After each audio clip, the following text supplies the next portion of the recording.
Y nos vamos a sorprender porque es la única iglesia a la que Dios no la felicita por nada. Son puras exhortaciones. Y por razones del tiempo, hoy vamos a celebrar la Santa Cena, solamente me quiero concentrar en los 4 versículos que se proponen, o en los 5 versículos que se proponen, que es del versículo 14 al 18. Hoy vamos a entender algo muy especial de la tibieza, ese versículo que también lo conocemos dentro de toda la narrativa de la Odisea. Es ese versículo también que nos sabemos de memoria en el 20, que dice: he aquí, yo estoy a la puerta y llamo. Y es una exhortación para que la iglesia esté en comunión con Jesús, precisamente por la tibieza en sus corazones. Vamos a hablar de esa terrible tibieza de la Odisea. Y como lo hablamos, para nosotros identificarnos y trasladarlo al momento contemporáneo en donde estamos, pues tenemos que hablar de la terrible condición de tibieza en la que usted y yo podemos caer. Por favor, espero que después de ese mensaje usted recuerde al menos que es un pecado terrible y que podemos caer tan fácilmente en la tibieza, y es un pecado tan sancionado en la Escritura por el mismo Señor Jesucristo, la tibieza. Y vamos a ver las implicaciones y vamos a entender otras cosas que tal vez no teníamos. Dice el versículo 14: y escribe al ángel de la iglesia en la Odisea. ¿Quién es el ángel? ¿Quién es el ángel de las iglesias en Apocalipsis? El que cuida la iglesia, el pastor de la iglesia, el mensajero que Dios pone en cada iglesia para cuidarla. Ahí se refiere esta palabra. Escribe a ese ángel, dígale a ese cuidador y a ese pastor: he aquí el amén, el testigo fiel y verdadero, el principio de la creación, dice esto. Esa es la forma en la que se presenta poderosamente nuestro Señor Jesucristo. Dígale que no lo está enviando ni lo está comisionando cualquiera. Llévele este mensaje. Antes de eso, quiero decirles de que la Odisea significa la justicia y el derecho del pueblo. Eso quiere decir la Odisea: justicia y derecho. Desde la antigüedad podríamos decir de que este término se refiere en primer lugar a los derechos del pueblo o a los derechos de la humanidad. Así que eso significa la Odisea: derechos del pueblo o derechos humanos o justicia del pueblo, para que entonces tengamos una idea del significado de su nombre, porque cada vez que encontramos nombres especiales en la Biblia no fueron puestos al azar, sino que tienen un significado. Y qué tremendo y qué contradictorio que justamente lo que significa la Odisea es lo que justamente no están haciendo y no están practicando. La Odisea, una ciudad próspera grandemente, próspera y rica. ¿Por qué? Porque tenía 2 rutas importantes. Esta ciudad era uno de los centros comerciales más importantes en la antigüedad en Asia Menor, la Odisea. Era famosa la Odisea también porque empezaba desde allí a originarse en los primeros sistemas bancarios. Las primeras redes financieras bancarias en la antigüedad, en el Imperio Romano, empezaban a gestarse en esta ciudad antigua, la Odisea. Eran tan ricos eran. La Odisea era una ciudad tan próspera que cuando ocurrió el terremoto después del año 60 después de Cristo, ellos entonces la pudieron construir sin la ayuda del Imperio Romano. Un terremoto acabó con los imponentes edificios, un terremoto acabó con las viviendas y con muchas estructuras, pero ellos, como eran tan ricos, la pudieron construir y reconstruir sin ayuda. Escuchen muy bien: la Odisea fue una de las primeras ciudades antiguas famosa por las confecciones. Famosa por confeccionar y por hacer trabajos de manufactura, especialmente con lana. Eran famosos también, fuera de las confecciones, fuera de todo lo que fabricaban a través de las confecciones, eran famosos en medicina. Ahí se empezó a gestar las primeras élites de la medicina en el mundo antiguo. Medicina como ungüentos para curar enfermedades de los oídos. La Odisea era especial en eso. medicina, ungüentos o cremas para cuidar infecciones de los oídos. Y también eran expertos en fabricar colirio, que era entonces para curar las enfermedades de la visión. Por eso el texto, ustedes lo acaban de oír, menciona el colirio, porque Jesús está hablándoles y confrontándoles precisamente con su propia realidad. Hermanos, este es un preámbulo, esta es la introducción solamente de lo que era la Odisea. Una iglesia riquísima, una iglesia que no le hacía falta nada económicamente, impetuosa, muy gloriosa, muy admirada por todo lo que hemos visto. Pero dice el versículo 14 que el que está hablando es el Amén y el testigo fiel. Vamos a 2 de Corintios capítulo 1 versículo 20 para entender qué significa el amén, el testigo fiel y verdadero. Esto expresa la fidelidad de nuestro Señor. Esto expresa que todas las promesas del Señor son en el sí y en el amén, y Él es poderoso. Ese es el que está diciendo, mire, el que es fiel a sus promesas, el que está hablando. 2 de Corintios 1:20, por favor. Yo lo voy a buscar acá también. Esto para expresar de que estamos ante el que habla. Es la presentación, 2 de Corintios 1:20. Mire lo que dice el versículo. Porque todas las promesas de Dios son en el sí y en el amén por medio de nosotros para la gloria de Dios. Ese que le está hablando a la Odisea se identifica como el amén, el testigo fiel. El verdadero Dios de verdad. Isaías 65:16 también hace referencia a esto. Vamos allá, por favor. Isaías 65:16. Estamos hablando del que le escribe a la iglesia de la Odisea. El penúltimo capítulo del libro del profeta Isaías, el versículo 16 dice de la siguiente manera: el que se bendijere en la tierra, en el Dios de ¿qué? De verdad se bendecirá, y el que jurare en la tierra, por el Dios de verdad jurará, porque las angustias primeras serán olvidadas y serán cubiertos de mis ojos. Esto quiere decir que el Señor es el fiel y verdadero, el Dios de toda verdad. Y vamos a terminar con esta presentación en 2 de Timoteo, capítulo 2, versículo 13. 2 de Timoteo, capítulo 2, versículo 13. Recordemos que Timoteo, discípulo joven, pastor joven de la iglesia, le escribe Pablo.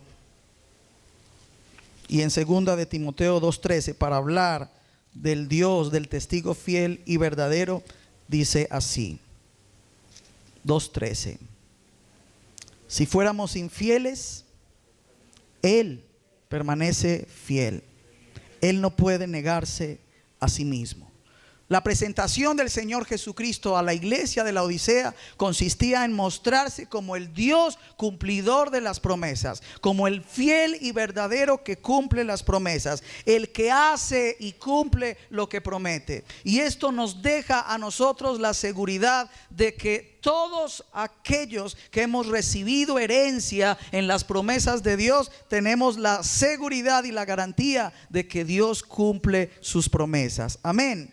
Pero también dice algo importante: el principio de la creación es el que dice esto. Y el principio de toda la creación quiere decir la autoridad absoluta en la creación, el dominio completo de toda la creación lo tiene Cristo. Esta expresión está diciendo que Cristo es la única fuente y origen de todo lo que existe. Ese es el que le está escribiendo a la carta de la Odisea. Recordemos ese versículo en Colosenses que dicen: por Él y en Él todas las cosas fueron creadas, y sin Él nada de lo que nosotros vemos fue hecho. Ese es el que se está presentando. Para pasar al versículo 15, donde yo conozco tus obras que ni eres frío ni caliente. Ojalá fueses frío o caliente, pero por cuanto eres tibio y no frío ni caliente, te vomitaré de mi boca. Y esta es entonces el epicentro del mensaje, porque estamos hablando de la terrible tibieza en la que podemos caer. Hermanos, esta ciudad, esta iglesia, ¿cómo se llama? Laodicea, se encontraba entre dos ciudades, Hierápolis y Colosas. Hierápolis y Colosas eran las dos ciudades que se encontraban entonces a los lados de la frontera de Laodicea, lo que hoy es Turquía en el oeste. Ahí estaba. Y yo quiero mostrarle unas imágenes, si el ingeniero atrás me escucha y puede ponerlas, de lo que significaba. ¿Por qué? Mire, la primera ciudad, Hierápolis, era muy famosa por la pureza de sus aguas. Era la ciudad que quedaba a la frontera de esta iglesia. Y era tan famosa esa ciudad por la pureza de las aguas que pasaban por Hierápolis. Aguas cristalinas, unos paisajes bellísimos, y ahorita lo vamos a poder ver. Aguas completamente puras y cristalinas, era muy famosa. Pero la segunda ciudad era famosa por las aguas cristalinas de la montaña, pero las aguas de Colosas eran frías. Eso que ustedes están viendo en pantalla son las aguas de Hierápolis, que era al lado de la Odisea. Unos termales, por eso era agua caliente. Caliente, no tibia, caliente, unos termales, unos paisajes como de nieve. También era conocida como las montañas de las nieves. Esas eran las aguas que pasaban entonces por la frontera de la Odisea en esta región. Y Hierápolis es esa ciudad que ustedes están viendo, y esas son sus aguas termales, calientes, muy calientes. Estas aguas eran medicinales, obviamente, por ser termales. Y vamos a ver a Colosas. Colosas es la otra imagen y otra fuente de aguas. Y estas eran aguas cristalinas en las montañas. Pero las aguas de Colosas, a diferencia de Hierápolis, eran aguas frías, muy frías. Y aquí encontramos entonces las aguas, ahí las ven, las aguas de Colosas, frías, frías. ¿Pero por qué frías? Porque eran tan saludables para la sed. Y eran tan efectivas cuando alguien estaba tan sediento. Eran tan frescas las aguas de Colosas. Por eso el Señor confronta a la Odisea con estas aguas.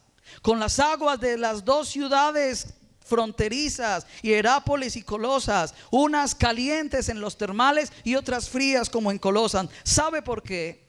Porque a diferencia de estas dos ciudades, con estas aguas, la Odisea, por el contrario, tenía tan mala reputación por sus aguas.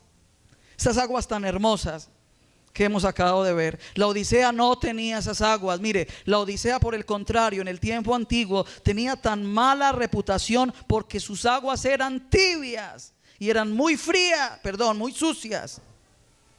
Tibias y sucias. A diferencia de estas dos ciudades. Por eso la confrontación es directa y le dice lo que ya sabemos a la Odisea. Pero recordemos que Jesús usaba la figura del agua en muchos pasajes bíblicos, como cuando le dijo a la mujer samaritana que esos serían ríos de agua viva.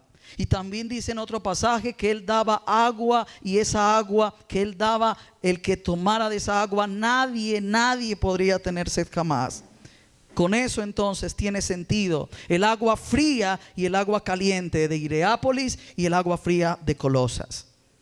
Él prefiere el agua fría y caliente. Eso lo prefiere el Señor. ¿Por qué? Porque las aguas de estas ciudades podrían satisfacer la sed, en el caso de Colosas, aguas frescas y frías, y curar enfermedades, mientras que el agua de la Odisea tibia no producía ningún beneficio. Por el contrario, el agua tibia y el agua sucia, y además tibia, producía vómito y producía enfermedades en ese tiempo. Ahí entendemos la implicación del agua fría y del agua tibia. Por eso el Señor es tan contundente y tan claro confrontando esta ciudad. Le dice: mire sus ciudades costeras con las aguas tan puras y tan limpias que tienen, tan medicinales, esos termales, pero sus aguas son turbias, son sucias, son tibias y no producen ningún beneficio. Causan vómito, causan enfermedades. Jesús usó este ejemplo tan conocido para la ciudad y para la iglesia de Laodicea o los laodicenses, para expresar la ineficacia infructuosa de la enfermedad al punto de vomitarlos de su boca. Él les estaba diciendo: ustedes me producen eso, son ineficientes, infructuosas, sus aguas no me producen nada sino vómito. Y eso ya debe estar confrontando nuestras vidas, porque el eje central de este mensaje es que por favor no caigamos en la terrible tibieza.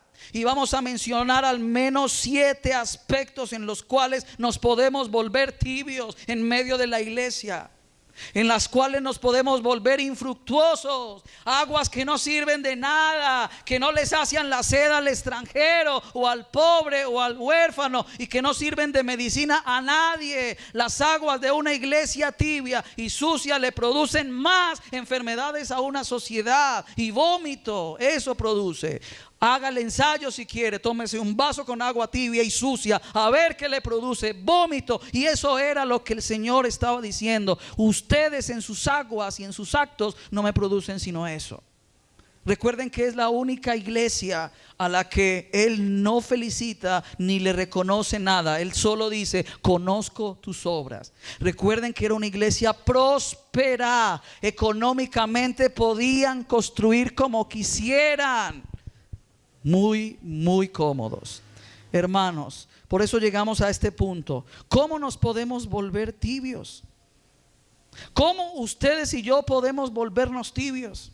En lugar de ser aguas frías para saciar la sed, frías, eso quiere decir, o calientes como los termales que vimos ahora. No, la Odisea eran tibios, sucios. Hermanos, en primer lugar está en Proverbios 29-25. Los que están tomando notas lo pueden anotar. Pero nos volvemos tibios cuando usted trata y yo trato de complacer a los demás antes que a Dios. Ahí nos estamos volviendo tibios. Cuando complacemos a los demás, cuando a alguien se le ocurrió algo y queremos complacerlo a sabiendas o utilizando también la fe o utilizando la Biblia, hermano querido, cuando su concentración está en la gente, cuando su concentración está en las personas, cuando usted quiere complacer a los demás por muchas razones, ahí está empezando en primer lugar o en primera instancia o como primer elemento la tibieza de nuestras vidas. Y no podemos permitir eso. Nuestra vida se debe en servicio al Señor. Entonces toda la complacencia de Dios nosotros debemos trabajar para ella, no para los demás. Proverbios 29-25. Pero también nos volvemos tibios cuando usamos los principios de este mundo para alcanzar las propias metas. Cuando utilizamos la sabiduría de este mundo, cuando tomamos los principios, las doctrinas y las ideologías de este mundo para alcanzar nuestras propias metas, nos estamos volviendo tibios, iglesia. Y eso es lo que queremos ahora expresar y exhortar a la iglesia. Por favor, la terrible consecuencia de la tibieza espiritual es una destrucción completa. Evitémoslo. Pero la Odisea era tibia. Primera de Juan, los que están escribiendo, repito, 2:15 al 16. Cuando los principios de este mundo son primero para alcanzar nuestras propias metas, ahí nos volvemos tibios. Pero también nos volvemos tibios, según 1 Corintios 1:30, cuando confiamos en nuestra propia posición y cuando confiamos en nuestra propia riqueza aquí en la tierra, cuando confiamos en el salario tan grande que tenemos, cuando confiamos en nuestra propia autoridad y en la posición de autoridad que tenemos, cuando estamos confiando en eso más que en Dios, estamos volviéndonos tibios, muy tibios.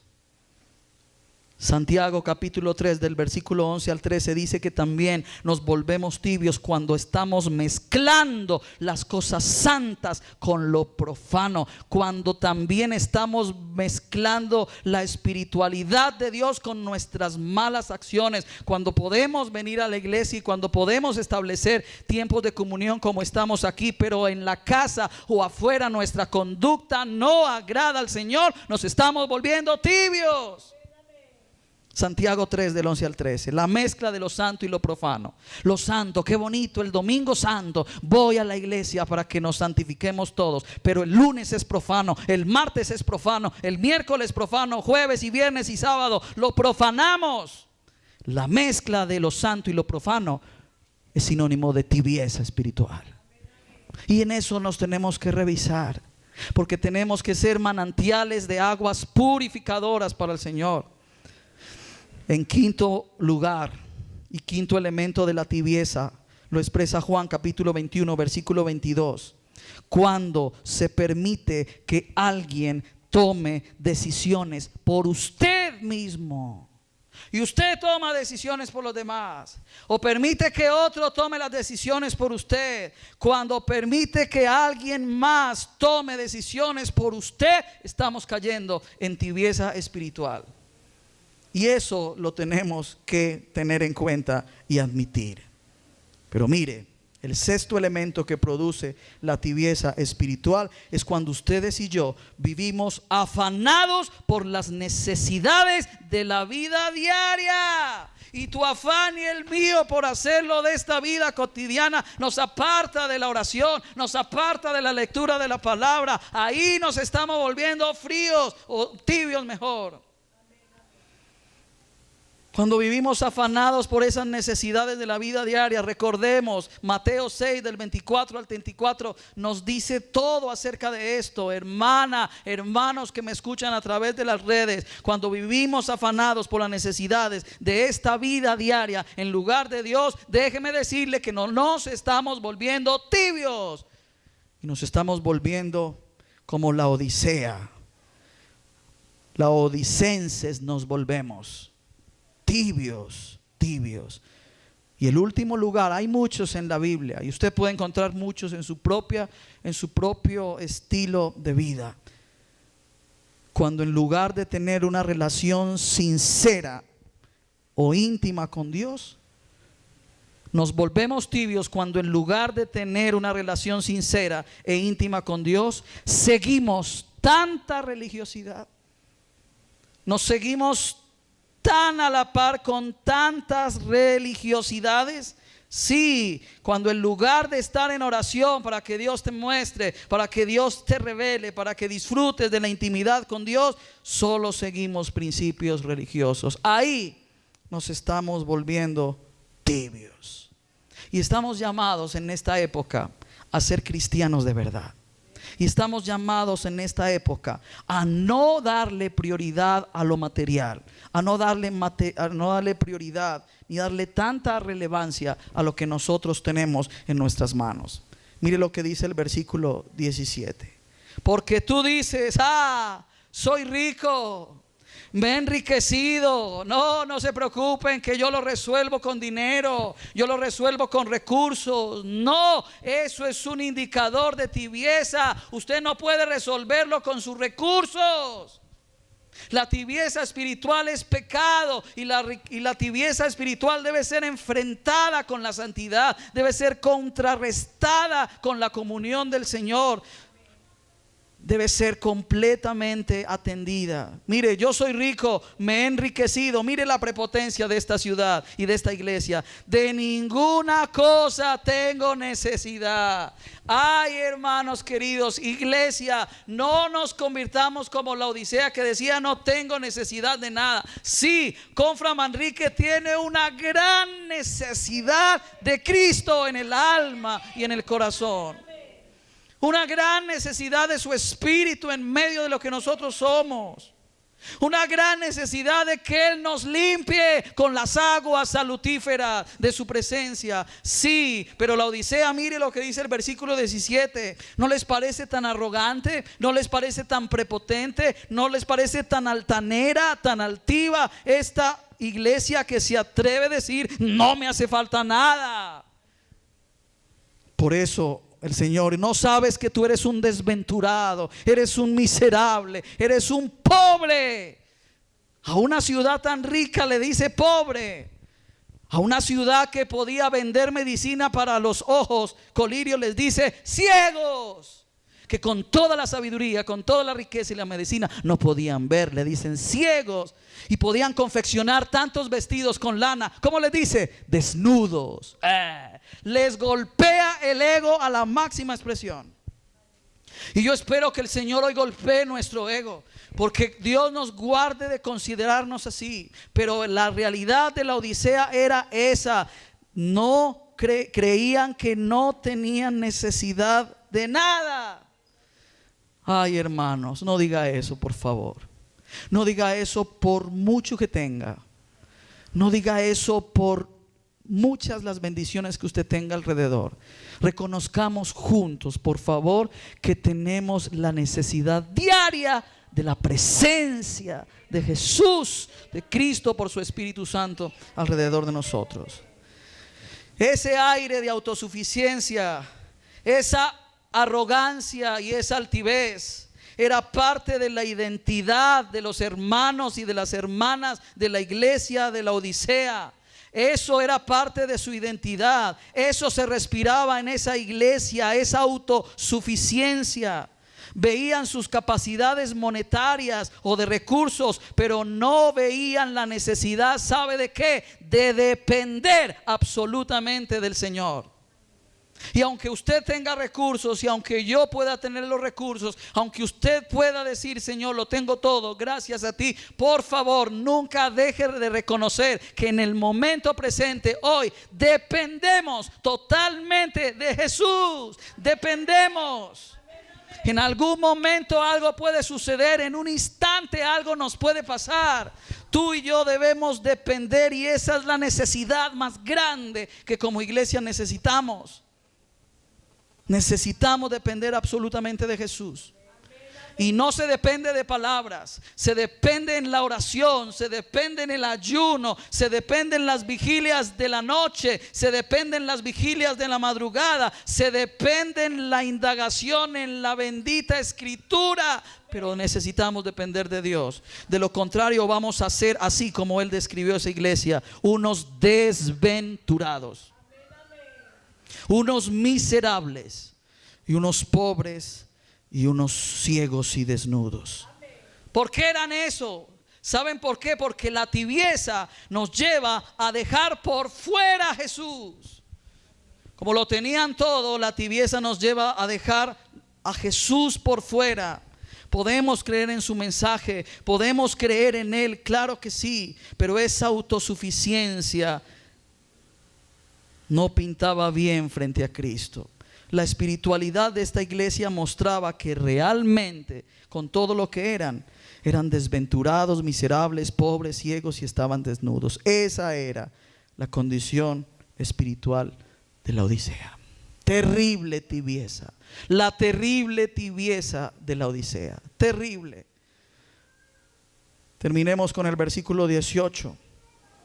Por tanto, el Señor les aconseja que en medio de todo el comercio que ellos tenían, porque tenían dos rutas y era el mayor centro comercial de la antigüedad, compraran ¿qué? Oro refinado en el fuego, para que fueran realmente ricos. Qué tremendo. Los que eran ricos, Él los consideraba pobres y les dice: compren de mí oro refinado en fuego para que realmente seas rico. ¿Compren de quién? Compren de mí. Cómprenle a Él. Oro refinado en fuego. Hay un texto que se me viene a la memoria, que por favor que podamos comprar de Él vino, oro, leche. ¿Cuánto vale? Nada, gratuitamente.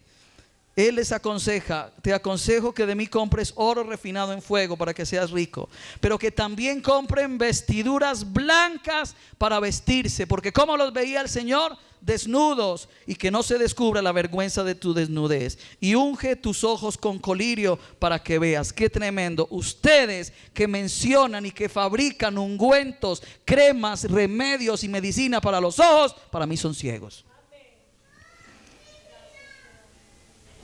Unge tus ojos con colirio para que veas.